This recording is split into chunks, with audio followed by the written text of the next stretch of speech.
los que llamó, a estos también justificó, y a los que justificó, a estos también glorificó. Yo creo que este es uno de los pasajes donde más claramente Dios nos muestra que cada persona, cada criatura creada fue preordenada por Dios, que Dios creó un destino, que Dios marcó un camino por el cual se debería de seguir. Y esto nos hace entender que cada cristiano tiene un propósito, y es un propósito único, específico. Él es el que designa cuál es la asignación de Dios para usted aquí en la tierra. No puedo yo venir delante de Dios o usted decirle: Dios, quiero que me des esto. Podemos pedir muchas cosas, pero hay una asignación específica que no puede ser cambiada por el hombre, y esto tiene que ver con destino profético. Voy a volver a este pasaje donde dice que Él primeramente nos conoció. ¿Dónde nos conoció? ¿Dónde lo conoció a usted? ¿Dónde me conoció a mí? Pues en la eternidad, donde todas las cosas fueron hechas al principio y todas las cosas fueron terminadas. Pero dice que a estos que primeramente los conoció, recuerde bien, en la eternidad, donde todo lo creado tuvo principio y tuvo fin. Yo estoy segura que en el séptimo día, cuando el Padre vio todo lo que había creado, Él vio el principio y el fin de todas las cosas. Y Él dijo: realmente todo lo que he hecho es bueno, y bueno en gran manera.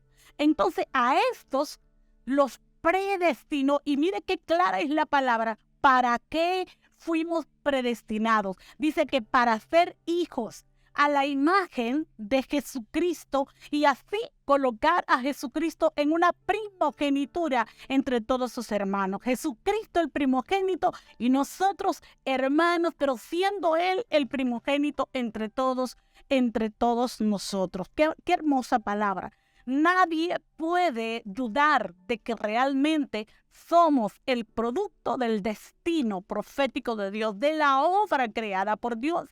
Pero dice que a estos que fueron predestinados, o sea que de repente usted puede decir: bueno, un alcohólico, una persona que está sumergida en el pecado no fue predestinada. Aquí dice que todos fuimos predestinados, pero para poder entrar en ese destino profético hubo algo que Dios hizo, y fue el llamado. Nos llamó, nos buscó, y aquellos que dijimos sí, y aquellos que reconocimos la obra redentora de Jesucristo, aquellos que por la fe llegamos al Padre y confesamos a Jesucristo como nuestro Señor y nuestro Salvador, entonces a esto, dice la Escritura, los justificó. Y nosotros sabemos que la justificación tiene que ver con ser declarado inocente, ser perdonado, ser justo. O sea, que una vez que usted y yo llegamos a Cristo, somos redimidos por la sangre de Jesucristo. Él pagó el precio por nuestra culpa, pero en ese mismo momento Él nos justifica. O sea que, en pocas palabras, dice el Señor: este que era un gran pecador, a causa de la obra de mi Hijo en la cruz del Calvario, este ahora es declarado inocente. Por eso nadie nos puede señalar, nadie nos puede culpar por nuestro pasado. Somos inocentes, somos justos según lo que dice la palabra. Y a estos que justificó, a estos lo glorificó. ¿Y qué glorificar? Nos dio de su gloria, nos ha honrado llamándonos hijos, hasta el día en que nosotros seamos levantados, y aún después participando del gran juicio a la par de Jesucristo. Vea usted qué hermoso es entender la predestinación. En la eternidad, dije antes, es donde todo comenzó y todo tuvo su fin. Isaías nos habla de esto. Isaías 46:9-10: acordaos de las cosas pasadas desde los tiempos antiguos, porque yo soy Dios y no hay otro Dios, y nada es semejante a mí, que anuncio a lo porvenir desde el principio y desde la antigüedad lo que aún no era hecho. Que digo: mi consejo permanecerá y haré todo lo que quiero. Qué palabra más maravillosa. Me gusta, dice: mi consejo permanecerá. Nadie puede cambiar el consejo de Dios acerca de tu vida. Nada ni nadie puede cambiar, nada ni nadie puede anular el consejo de Dios para tu vida, para tu familia, para tu casa. Siempre lo digo, ni el diablo ni el infierno. El único que puede hacer que ese consejo de Dios no se manifieste en tu vida somos nosotros mismos a través de nuestras decisiones. Ahora, vea usted que hay otros 2 pasajes más como para poner poner un poquito más de énfasis en lo que es la preexistencia, que aún Jesús fue parte, también estuvo en la preexistencia. Dice Juan 8:56 al 58, vuestro padre Abraham se regocijó, esperando ver mi día, y lo vio y se alegró. Y por eso los judíos le dijeron, aún no tienes 50 años y has visto a Abraham. Jesús les dijo, en verdad os digo, antes que Abraham naciera, yo soy. ¿Se imagina usted cómo quedaron de confundidos? Por eso fue que lo acusaron de que él estaba negando la ley, estaba negando la palabra, pero él estaba precisamente diciendo de eso. Antes que Abraham naciera, yo ya era. ¿Dónde? En la eternidad. Hermosa palabra. Pero aún la crucifixión de Jesucristo fue vista antes de venir él a la tierra. Dice Apocalipsis 13:8. Y le adoraron todos los moradores de la tierra, cuyos nombres no estaban escritos en el libro de la vida del Cordero que fue inmolado desde el principio del mundo. O sea que Dios crea a Adán, crea a Eva, los pone en el huerto, pero ya Dios sabe que le van a fallar. Esto siempre que pienso en esto, pienso en ese amor incondicional de Dios. Él ya sabía que le iban a fallar. Entonces él dijo, cuando fallen, van a salir del huerto. Pero Dios tiene otra alternativa. Tan grande es su amor que no había otra manera de poder reconciliar a la humanidad con Dios, sino a través de alguien que tuviera la misma imagen y semejanza de Dios. ¿Y quién más? Su Hijo amado. O sea que antes de que todas las cosas se dieran, Jesucristo mismo vio su crucifixión allí en la eternidad. Pero algo interesante, según la tradición judía, este conocimiento era conocido como el libro de la vida. Voy a poner 2 ejemplos. Escuche, según la tradición judía, este conocimiento del cual estamos hablando era conocido como el libro del destino, libro de la vida. Pero hoy, como estamos hablando de destino, nos vamos a quedar en el libro del destino. Dice el Salmo 139:16, hablando David, mi embrión vieron tus ojos, y en tu libro estaban escritas todas aquellas cosas que fueron luego formadas sin faltar una de ellas. ¿Dónde dice? En el libro. Moisés también habló de este libro. Éxodo 32:32, que perdones, hablando del pueblo, dice, perdona el pecado de ellos. Si no, ráeme de tu libro que has escrito. Dios está proponiéndole a Moisés que a causa del pecado, a causa de la rebelión del pueblo de Israel, le dice, voy a raer todo este pueblo y de ti yo voy a sacar un nuevo pueblo. ¿Y qué le dice Moisés? No, si tú no perdonas el pecado de ellos, yo te pido que mejor ráeme de ese libro que ya tú has escrito. Así es que hay un libro en el cual ya está predestinada tu vida, donde Dios escribió acerca de ti. Y qué hermoso es poder saber, no sé si a usted le inspira, pero a mí sí, decir que Dios se tomó su tiempo para hacer un destino único para mi vida. Puedo ser afín a alguien, pero mi destino es único. Puedo ser afín a muchos, pero mi destino es único. Su destino es único. Entonces, por eso es que a veces no podemos entender cuando Dios se acerca a nosotros en tiempos de prueba.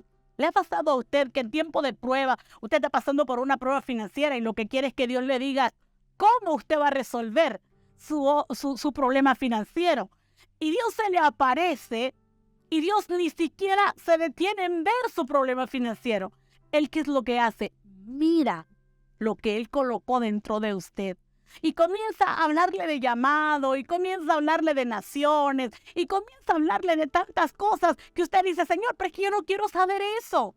Yo lo que quiero saber es cómo salgo de este problema, pero Dios está interesado en que tú conozcas cuál es el destino que él ya escribió en ese libro.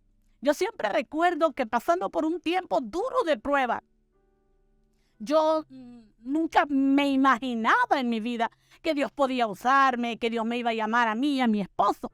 Así que recuerdo que había un pastor que ahora es hijo nuestro, llegaba todas las semanas a orar por mí. Y un día yo le dije, yo ya no quiero que este hombre venga porque él me viene a decir lo mismo y yo no quiero oír que me diga eso. Yo quiero oír cómo voy a salir de este problema. Y él llegaba con una guitarra y me cantaba el barro y el alfarero y yo lloraba y lloraba. Yo estaba esperando a qué hora venía la palabra que me iba a decir dentro de 3 meses o dentro de 4 meses y yo te voy a dar esto. De pronto venía, el cielo se abría y venía la palabra profética. Ni te imaginas lo que yo voy a hacer contigo, ni te imaginas lo que yo voy a hacer a través de tu familia, ni te imaginas, y vas a ir a las naciones. Y yo lloraba, pero no por la palabra, sino porque yo decía, yo no quiero oír esto. Y un día, yo recuerdo que yo le dije, Señor, yo ya no quiero que ese hermano venga, porque él viene a decirme cosas que no me interesan. A alguien Dios le está hablando hoy. Alguien que está pasando por ese tiempo duro, oscuro, donde tú lo único que quieres es que Dios te resuelva tu problema. Pero ¿sabes qué? El cielo está interesado que tú conozcas qué es lo que está escrito en el libro de destino acerca de tu vida. Dios está interesado que tú abras espacio en tu espíritu y en tu corazón acerca de lo que el cielo habló acerca de ti antes de que tú nacieras. Por eso es que a veces no podemos entender al Señor. Vas a un presbiterio profético y tú hasta le has escrito al Señor, necesito que me responda sobre esto, y escucha los testimonios de la gente. Tremendo, Dios me dio respuesta sobre esto, sobre lo otro, y tú estás triste y dices, no, a mí me hablaron de cosas que no me interesan, pero Dios está interesado. Entonces, cuando Él se pone delante de ti, tu presente no lo detiene.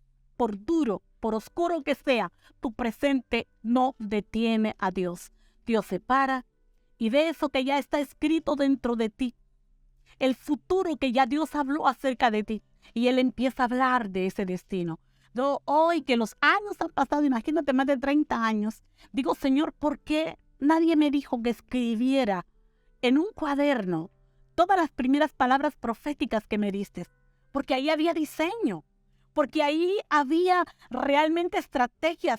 Pero como yo no quería oír eso, si tú estás empezando, pues yo te recomiendo, toma un cuaderno, un libro, una libreta, como tú le llames, y comienza a escribir las palabras que te den, aunque no sea lo que tú quieres oír. Pero hay 10 principios de los cuales vamos a hablar hoy, para que nosotros podamos entender, y no solamente entender, sino conocer, y los que ya lo conocen, ser afirmados en su destino profético. Probablemente alguien está en una estación, te has quedado en una estación, y crees que ese es el final. Yo te voy a decir algo, hasta el día que tú respires aquí en la tierra, hasta ese día estarás caminando en el destino profético de Dios para tu vida. Si todavía estás aquí en la tierra, no se ha terminado el diseño de papá. Por lo tanto, es mejor que le preguntes cuál es el camino que sigue. Entonces vamos a hablar del primero. Y en primer lugar es entender qué es destino. Yo no sé a usted, pero yo de niña en mi ciudad, yo vengo de un pueblo, de una ciudad pequeña, pero yo oía mucho a la gente decir, es que mi destino, hasta había una canción, ¿verdad? Mi destino fue llorar y llorar. Y entonces, y algunos, es que mi destino fue sufrir. Mi destino ha sido doloroso. Y yo, ese era el concepto que tenía de destino. Pero cuando yo voy y estudio qué es destino, encuentro que la palabra destino está derivada de una palabra latina llamada destinare. Y me gusta esta palabra porque quiere decir hacer puntería, llegar al blanco, llegar a la meta. ¿Ve usted qué totalmente diferente a cómo usábamos la palabra del destino? ¿Cuántos de ustedes lo han dicho? Es que mi destino ha sido duro. Pobrecita esa mujer, qué destino tan duro el que le tocó. ¿Por qué? Porque no conocíamos estas verdades.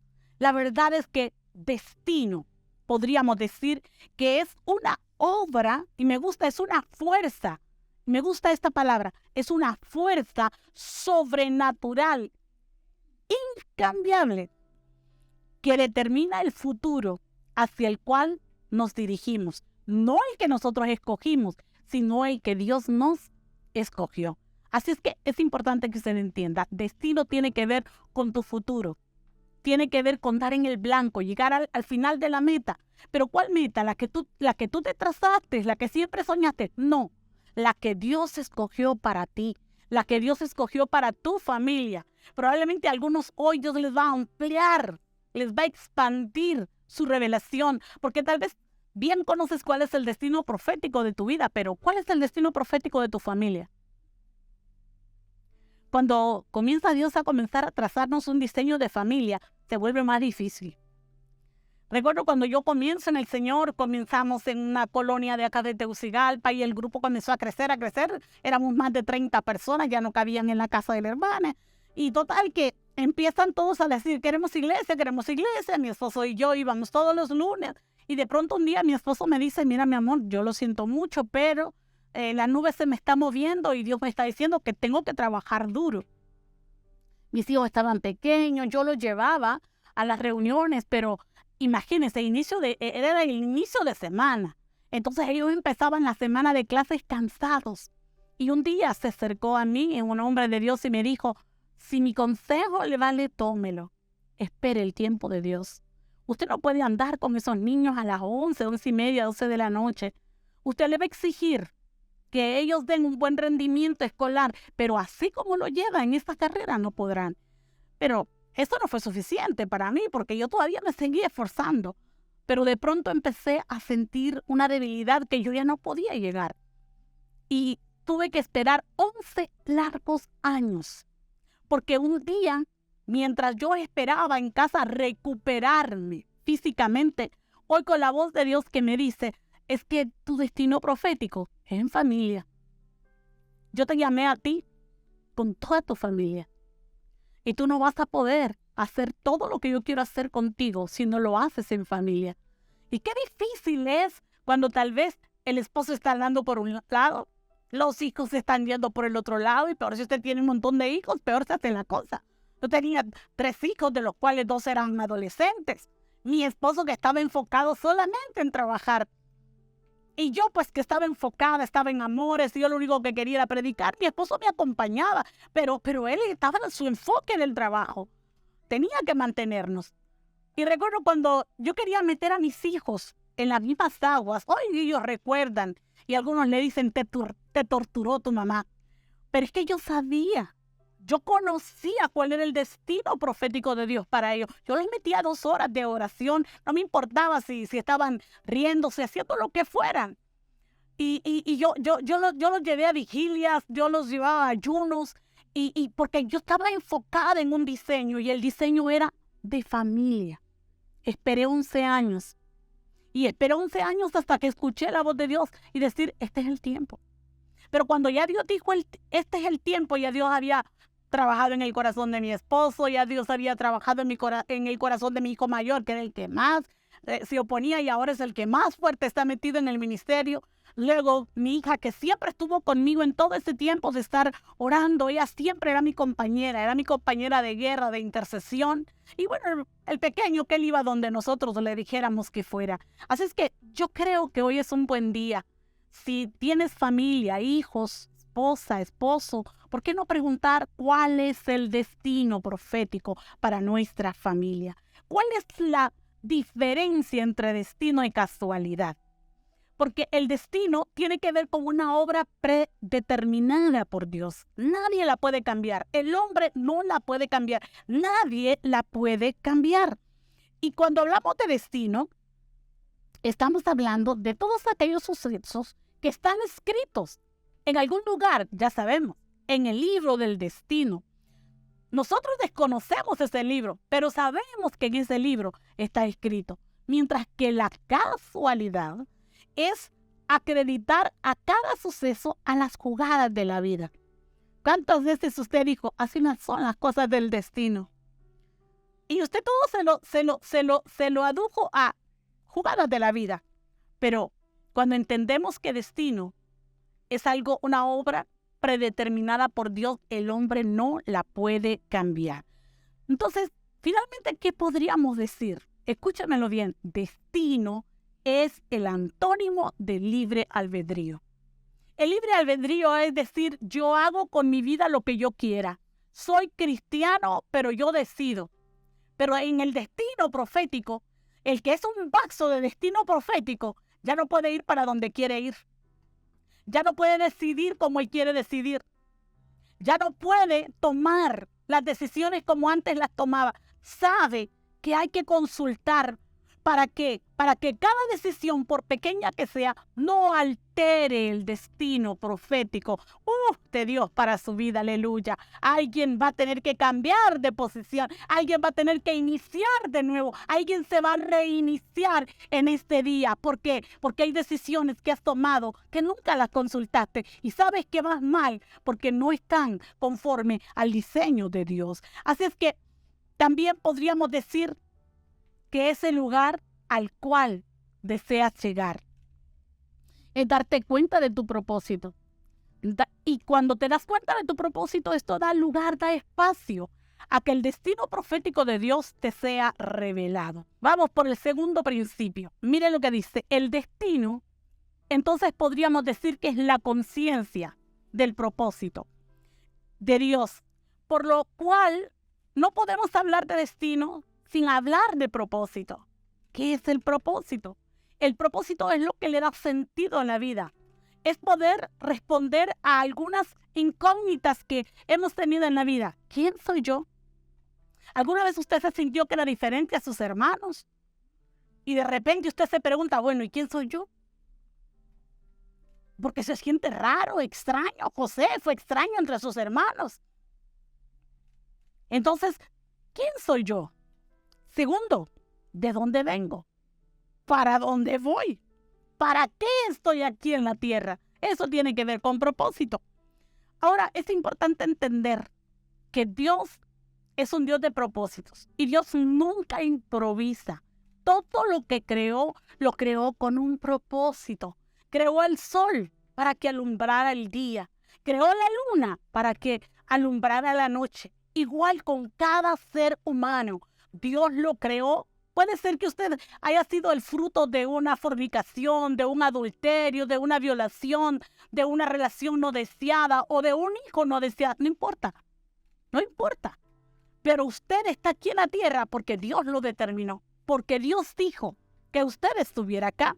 Entonces, veamos qué dice el Salmo 33:6. Por las palabras del Señor fueron hechos los cielos y todo su ejército por el aliento de su boca. Y todo el ejército de Dios por el aliento de su boca.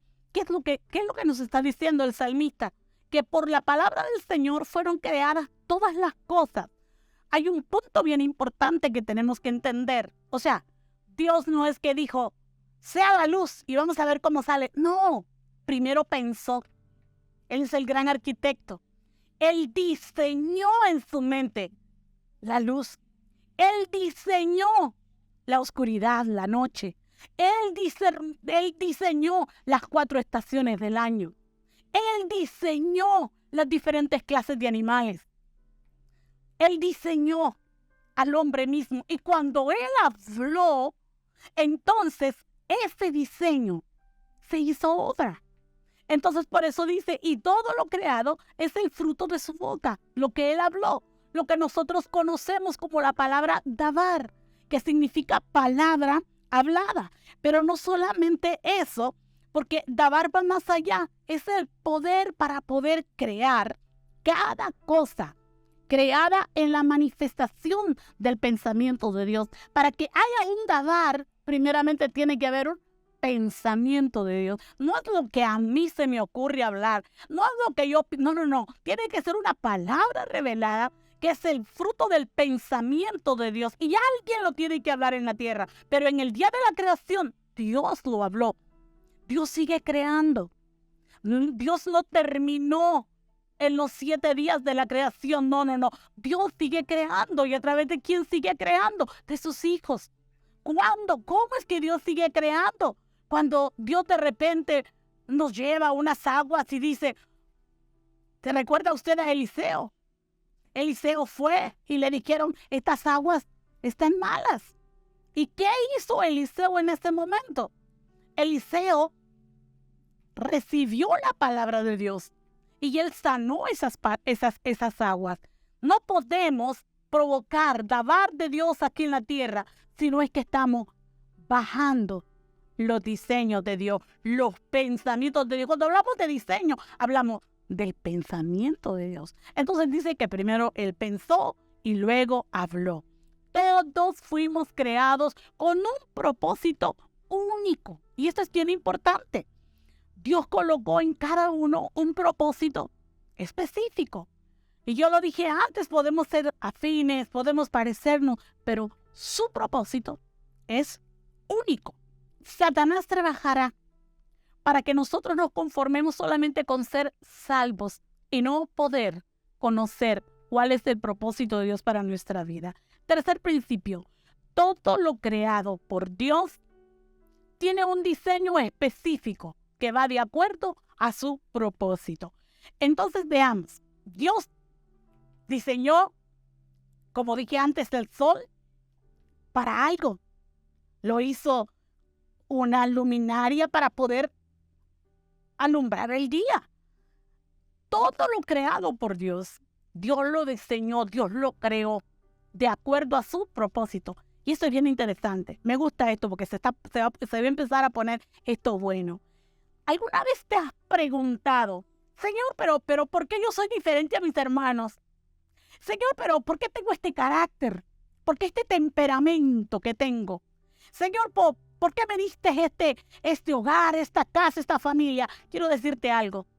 Todo cuanto tiene que ver con lo creado por Dios en tu vida, tu hogar, tu casa, tu familia, tus hermanos, tus rasgos. ¿Sabes qué? Todo tiene que ver con el propósito de Dios. Tu temperamento. No importa si eres un iracundo, un violento, pero ese es el punto del cual hablaremos más adelante. ¿Qué es lo que Dios hace cuando ese temperamento está crudo? Que no ha sido lijado, que no ha sido llevado al torno. Dios tiene unas herramientas, pero buenísimas, para que ese temperamento sea afinado y que pueda estar en contraste con el destino profético de Dios. Y por eso hoy quiero hablarte de un hombre llamado Moisés. Hoy voy a hablar de muchos personajes, pero me gusta hablar de Moisés. Y voy a tomar un pasaje, pero los que están ahí escribiendo, léanlo desde Hechos, capítulo 7, del versículo 20 al 21. Dice la Escritura, en este pasaje, nosotros encontramos, voy a leer los últimos, dice, Moisés fue educado en toda la sabiduría de los egipcios y llegó a ser un hombre poderoso, tanto en sus palabras como en sus hechos. Óigalo, voy a volverlo a repetir. Moisés fue educado en toda la sabiduría de los egipcios y llegó a ser un hombre poderoso, tanto en sus palabras como en sus hechos. Dice la Escritura que Moisés era un niño hermoso, pero él nace en un tiempo donde hay un decreto sobre todas las familias hebreas de parte del faraón egipcio. Y es que cada varón que naciera, porque la multiplicación era increíble, entonces habían crecido demasiado, cada varón que crecieran lo mataran. Y usted y yo conocemos la historia. Moisés solamente pudo estar 3 meses escondido por su padre y su madre, pero su madre Jocabed inteligentemente dice que calafateó un canastillo, lo arrojó en el río Nilo. ¿Usted cree que todo fue casualidad? Fíjese bien, a un extremo del río está la madre de Moisés. Al otro extremo está la hija del faraón, la princesa, la reina. Y ahí al lado de ella está la hermanita de Moisés. Esas son las cosas que a mí me apasionan cuando hablo de destino. ¿Cómo puede ser que un niño que ha nacido bajo un ambiente de muerte, bajo un decreto de muerte, Pero su madre, como dice la palabra en el libro de Hebreos, sus padres no tuvieron temor al decreto de la muerte. ¿Por qué? Porque en Moisés había un propósito que ya Dios había establecido. Y era necesario que Moisés llegara a la casa de Faraón, por lo que Dios haría con Faraón. Entonces, como leíamos en el pasaje anterior, dice que la hija de Faraón lo toma y lo crece como su propio hijo. ¿Sabe que leía algo y dice el historiador Josefo que se cree que Faraón no tenía hijos? Por lo tanto, estaban creciendo a Moisés para convertirlo en heredero. Yo quiero que usted ponga muchísima atención. O sea que Moisés estaba siendo crecido para ser un rey. Como un príncipe que sería rey. Por eso dice la escritura que él era poderoso, tanto en sus palabras como en sus hechos. Qué interesante. ¿Cómo podía ser que Dios, si tenía un destino profético para la vida de Moisés, lo iba a enviar a un país tan pagano como era Egipto, donde aún Moisés tuvo que participar de la idolatría, adoraban el sol? Seguro que Moisés se creció yendo a ese templo pagano, pero Dios necesitaba algo que solamente allí se le daría a Moisés, y era el que le dieran la naturaleza de un rey, que le dieran la forma de pensar de un rey, que él tuviera una mentalidad diferente, que viviera como rey, que caminara como rey. ¿Sabe que se dice que en aquellos tiempos la mejor educación estaba en Egipto? O sea que Moisés no era cualquier hombre. Dios necesitaba que Egipto se lo preparara. Aleluya. Que lo preparara en todo. Lo hicieron sabio. Lo hicieron poderoso. ¿Sabe qué dicen algunos escritores que no están escritos? Algunos historiadores extrabíblicos dicen que ellos se creen, que en algunos escritos se habla de Moisés, que Moisés a los 30 años ya comandaba el ejército de Egipto. Y dice que él alcanzó una gran victoria. Entonces, ¿quién era entonces Moisés? Era un gran guerrero. No solamente era sabio, no solamente sabía hablar, no solamente tenía conocimiento, era un estratega, porque si era militar tenía que ser un estratega. ¿Acaso Dios no necesitaba un estratega por lo que Dios iba a hacer a través de la vida de Moisés? Entonces, toda la educación, toda la formación que Moisés recibió en la casa de Faraón era necesario por lo que Dios haría a través de Moisés. ¿Y qué es lo que Dios haría a través de Moisés? Bueno, usted y yo sabemos. Dios lo escoge y le dice: ve donde Faraón y habla, porque tú vas a ser a quien yo he escogido para que libertes al pueblo de Israel de la esclavitud. Ahora bien, usted se imagina, algunos dicen 3 millones de hebreos que salieron de Egipto. Usted se imagina 3,000 esclavos. Ellos aprendieron a vivir esclavos, a ser esclavos. ¿Por qué? Porque toda su familia, toda su descendencia había vivido como esclavo en Egipto. Entonces, ellos pensaban como esclavos, actuaban como esclavos, pedían como esclavos. Ellos estaban acostumbrados al maltrato. Por eso cuando Dios quiere gobernarlos en amor, ellos no están acostumbrados a eso. Ellos están acostumbrados al maltrato de los capataces. Ellos estaban acostumbrados a los latigazos del capataz. Pero Dios está diciendo: yo no, como el águila, yo he extendido mis alas para traerlos hacia mí. O sea, Dios estaba rebosando de amor. Quería abrazarlos, pero ¿cómo? Si había una mentalidad de esclavo.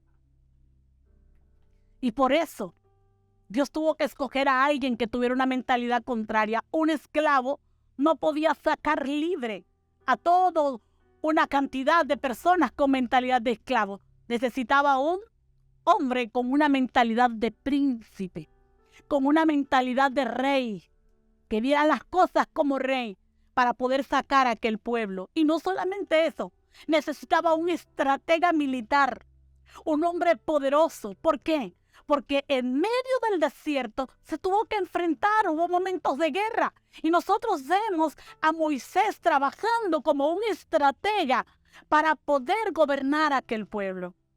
Yo espero que este ejemplo de Moisés a ti te sirva, porque algunos preguntan, ¿por qué me tocó lo que yo viví?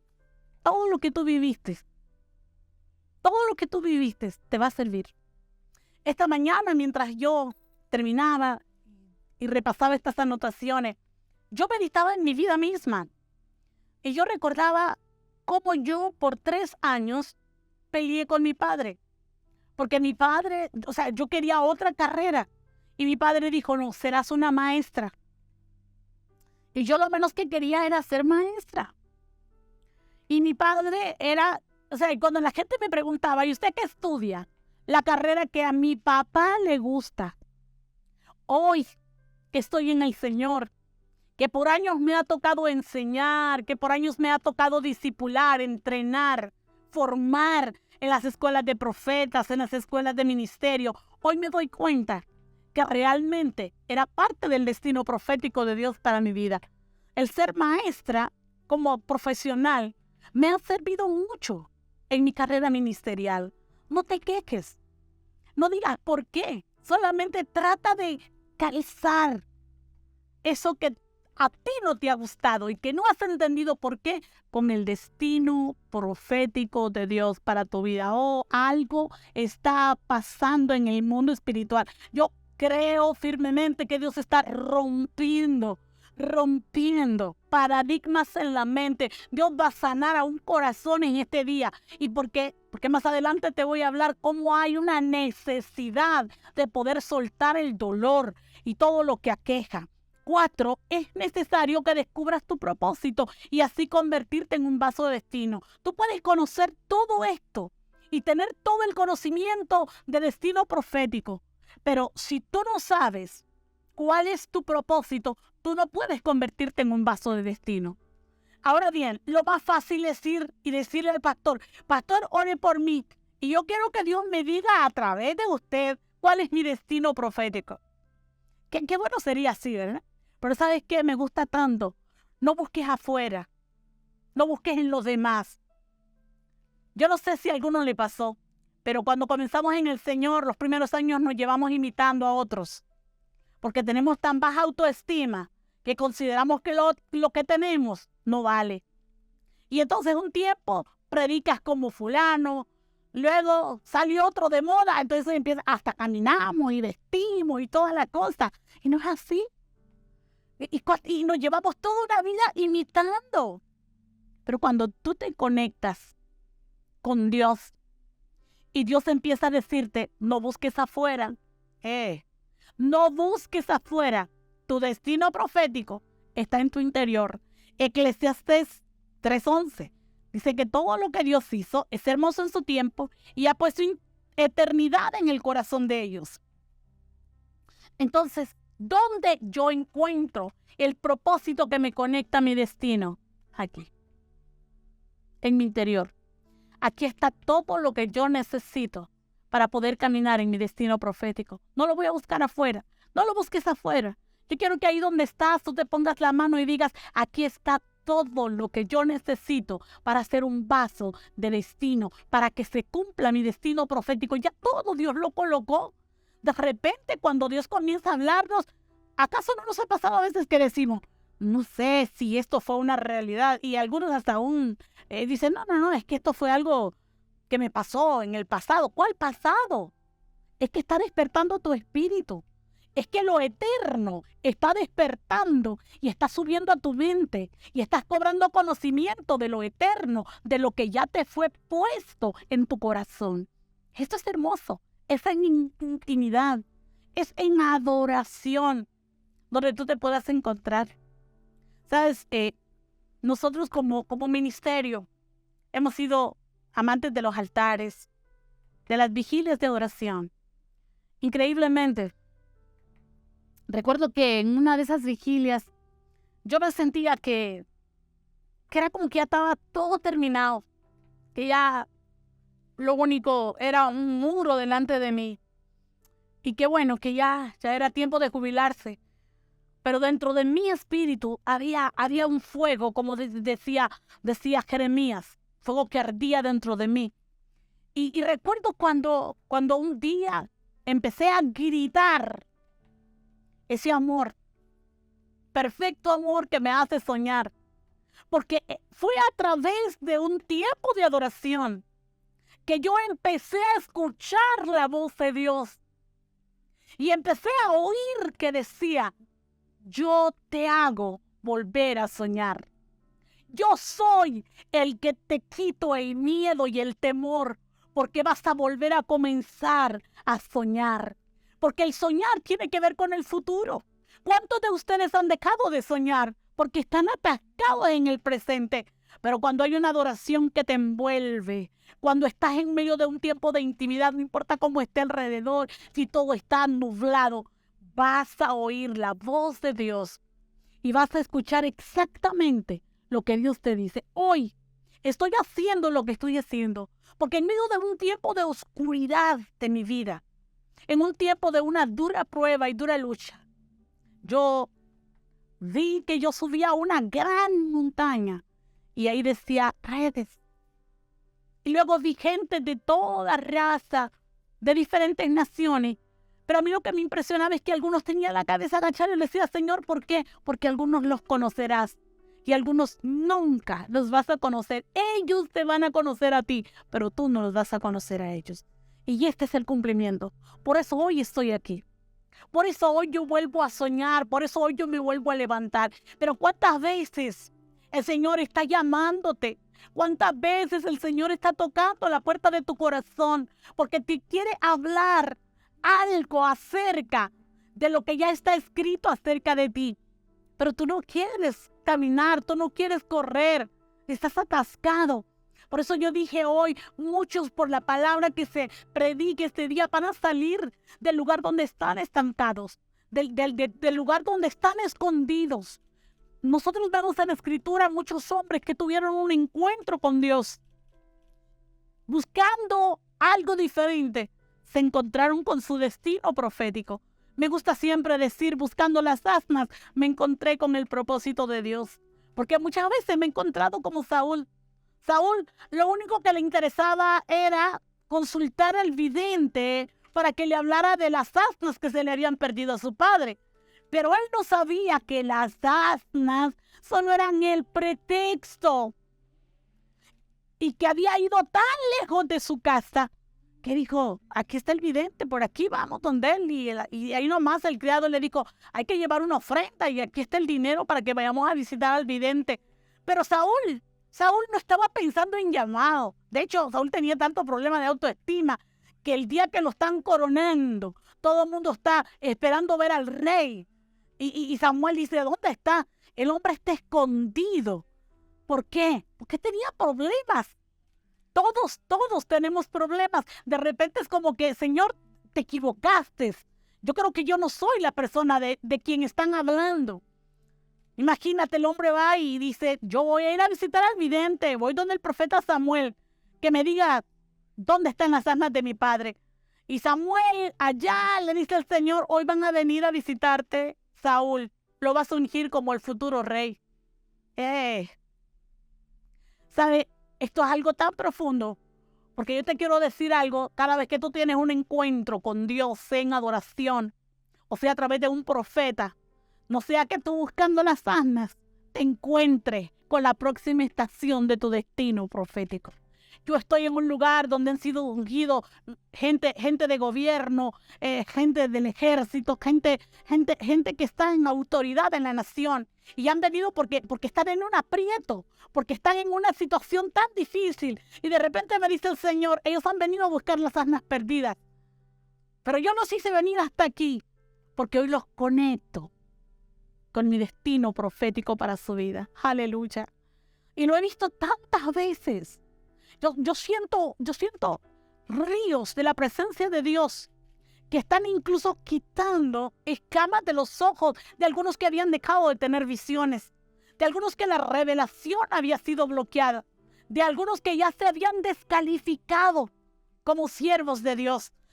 Nosotros vemos entonces a Saúl, se encuentra con el profeta y lo único que hace es conectarse con su destino profético. Pero también puedo hablar el mismo Moisés en medio de la zarza, trabajando él para su suegro. En medio del desierto se encuentra con una zarza que ardía y que no se apagaba, y irse por curiosidad empezó a caminar y a caminar. Y ahí Moisés se conectó con su destino profético. ¿Qué es esa zarza que está encendida y que no deja de apagarse? ¿Cuántos de ustedes llegaron a una iglesia porque les dijeron, vieras qué tremendo lo que pasa en esa iglesia, vieras qué poderoso? Hemos visto gente que ha llegado a la iglesia solamente por curiosidad, porque de repente se encontraron con su destino profético. Yo no sé, quizás alguien está conectado hoy porque tu pastor te dijo que tenías que estar ahí conectado.